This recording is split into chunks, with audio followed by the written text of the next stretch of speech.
there, my name is Miranda and welcome to another video. And today I'm going to be doing another book tag. I'll be doing the Mid-Year Book Freakout Tag, which is a pretty traditional one to do at the midpoint of the year as a little check-in of what you've read so far. I am recording this in July, so I am technically just past, I guess, I'm still within the mid-year point, I'm going to say. I haven't read very many books so far this year. In fact, how many have I read? It's a slow year so far, guys. Right, so according to my Goodreads, I've only read 11 books so far this year, which is, it's actually a little upsetting. But in my defense, I was finishing a dissertation up until a while ago, and I was job hunting, started a new job, and was training. So I do have my reasons. I'm in the middle of 3 books right now, and hopefully I'll finish one of them somewhat soon. I'm also in a slight bit of a slump where I'm enjoying some things I'm reading, but I don't really feel like reading them, so hopefully the slump ends somewhat soon. Alright, so let's get started with the Mid-Year Book Freakout Tag. I'm pretty sure everyone knows about this tag by now if they've been watching some booktube videos, because it's a pretty well-known one. Alright, got my handy notes on my phone this time. Finally, I've upgraded. Okay, so the first question is the best book of 2021 so far. And my answer for this is City of Brass by S.A. Chakraborty. I adored this book. Oh my gosh, I could not put this book down. It doesn't really look like it, because again, this is one of the ones that looks like it took me a while to read it. But that was just a me thing. I had a lot of other things going on, but when I sat down and read it, I was reading more than 100 pages at a time. Everything about it I loved. The characters, the politics, the history, the issues, the plot lines, the imagery, the writing. Oh my god, this writing was gorgeous. Every time I started reading, I was immersed immediately. Now, for those of you who don't know what City of Brass is about, City of Brass follows a young woman who is kind of a bit of a fraud for what she does. That's how she makes her living, so she can hopefully save up enough money to go to study medicine in Byzantium. One day, however, she accidentally summons a djinn who takes one look at her and goes, "Yeah, you're not quite human, I need to get you somewhere else," because it turns out she might be a descendant of a very powerful djinn clan. Yeah, no, this book was amazing. I adored everything about it. If you haven't read it, just read it. It is great. It's glorious. Everyone who's been raving about it has been absolutely correct. I adored this book. I'm going to be reading the sequel fairly soon, and I'm very excited for it. And I'm kind of relieved I didn't start this series until all 3 books were out, because I'm probably going to read all 3 books this year. Question 2 is best sequel so far, and for that I chose Vicious Spirits by Kat Cho. Vicious Spirits is the sequel or companion novel of Gumio by Kat Cho, and I have to say I kind of like Vicious Spirits a lot more than Gumio, mostly because I like the characters featured in Vicious Spirits more than the characters featured in Gumio. Now, Vicious Spirits follows after the events of Gumio, so I can't give too much away, but it follows a bunch of these fantastical mythical creatures of Korean legend and them living in modern times. That's the best description I think I can give without actually giving anything away.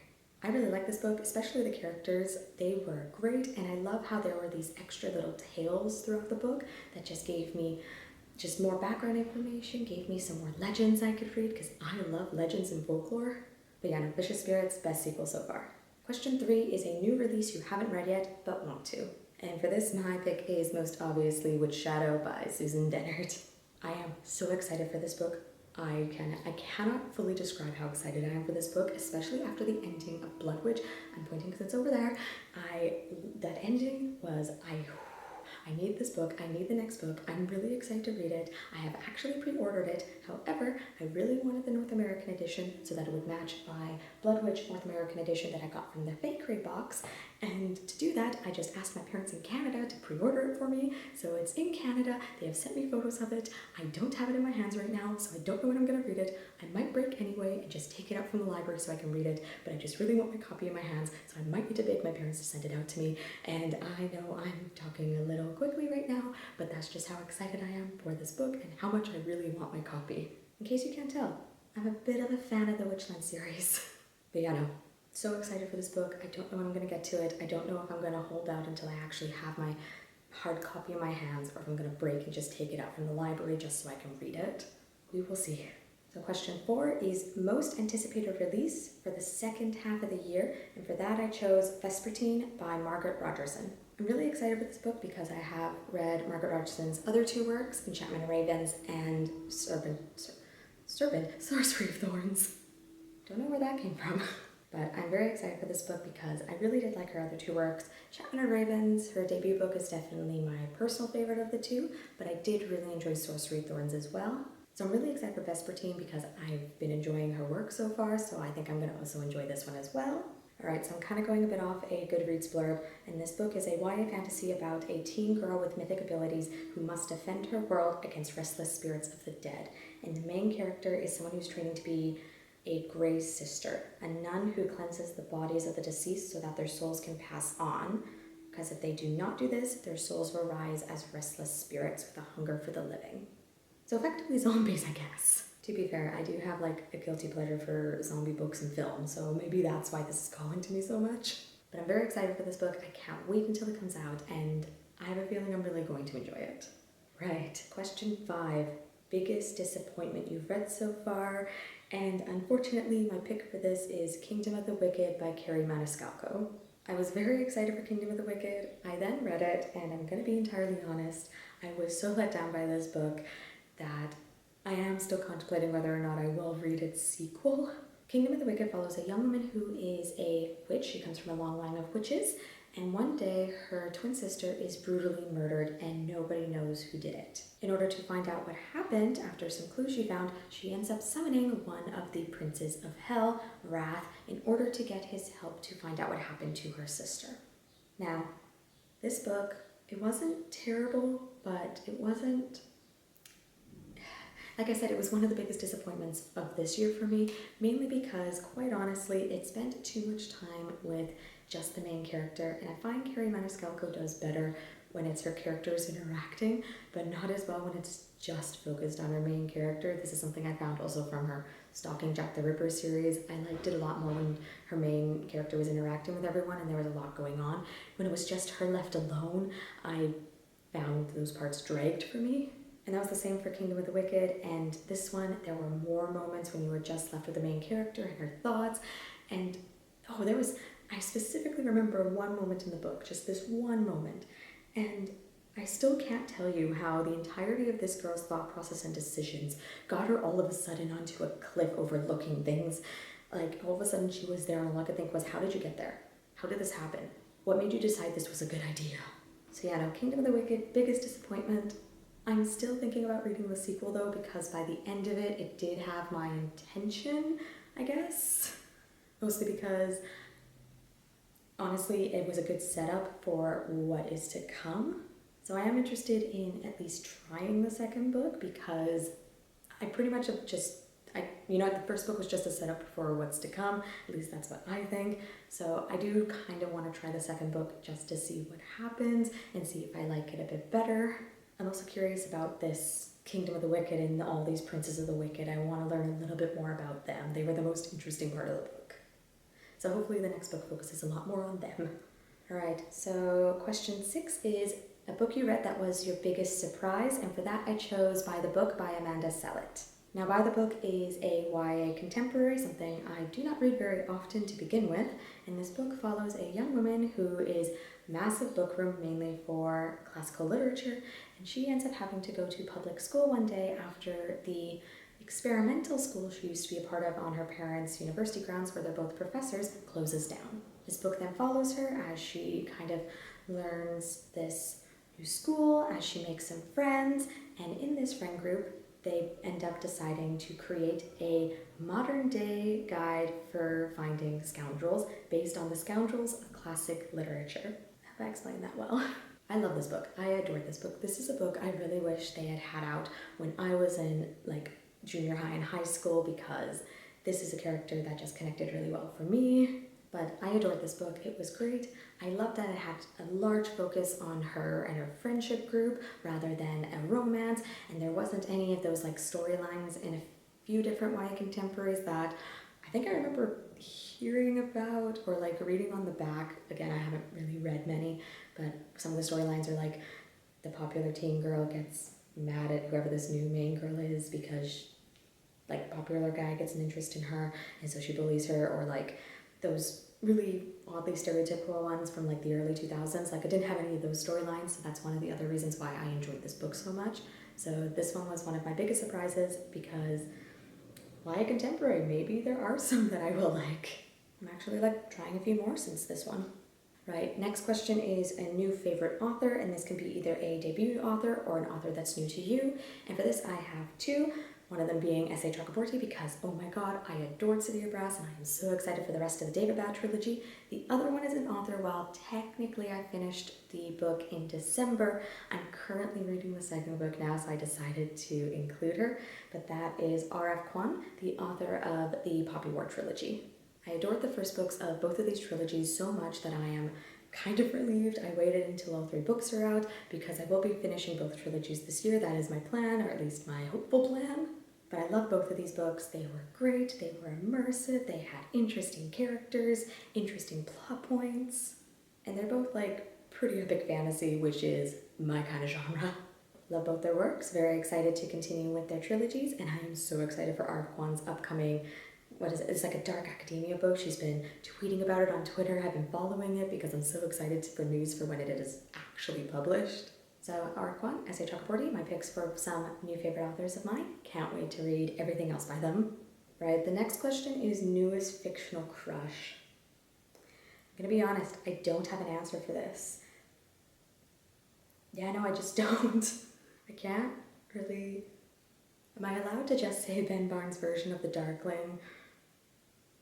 You know what, I'm gonna use that as my answer because he's glorious as the Darkling, but to be entirely honest, I don't really have an answer for a new fictional crush from the books I've read this year. I just don't. Yeah, I haven't really considered book characters to be fictional crushes lately. I don't know, that's just a me thing now. Alright, so after that, the next question is your newest favorite character from books you've read so far. And that I chose Juno from Vicious Spirits, and this is one of the reasons why I loved Vicious Spirits so much, because I adore Juno. Juno is amazing. He is a goblin, or a Deboki? Deboki, I think that's how you pronounce it. I really hope I got this right. And he's a goblin who is, well, he trades in magical artifacts because that's just how he makes his riches, and his backstory is so interesting. As I was reading it, I was just like, I need to know more, I need to know more, I need to know more about what happened to this guy. And it was also really interesting because it connected to a legend that is briefly mentioned in the first book. So yeah, Juno from Vicious Spirits, one of my new favorite characters. Oh my gosh, he is so freaking interesting. I would read a book just focused on him. If Katja ever sees this, highly unlikely she will, but maybe if she does, any chances I can get another book featuring Juno, because that's all I want in life. Well, not all, but one of the things I want in life.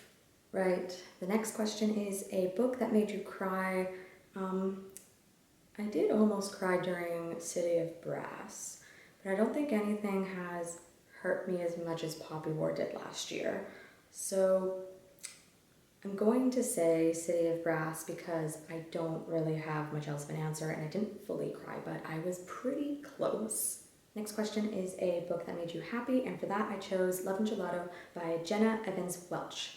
Love and Gelato is another YA contemporary I did read this year, and it follows a young girl after the death of her mother goes to move in with her father who lives in Tuscany in Italy. So I did have a couple problems with this book, the main one being the major setup.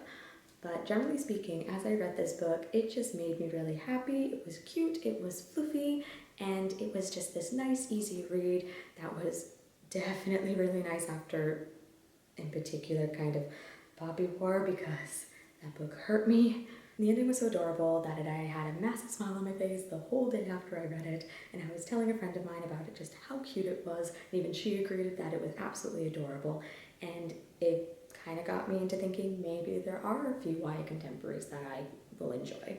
So that's my pick for this question. All right, the next question is a favorite book to film adaptation you saw this year. I haven't really watched many films in general this year, so I don't have an answer for this. So I'm kind of changing it to say my favorite book to TV adaptation.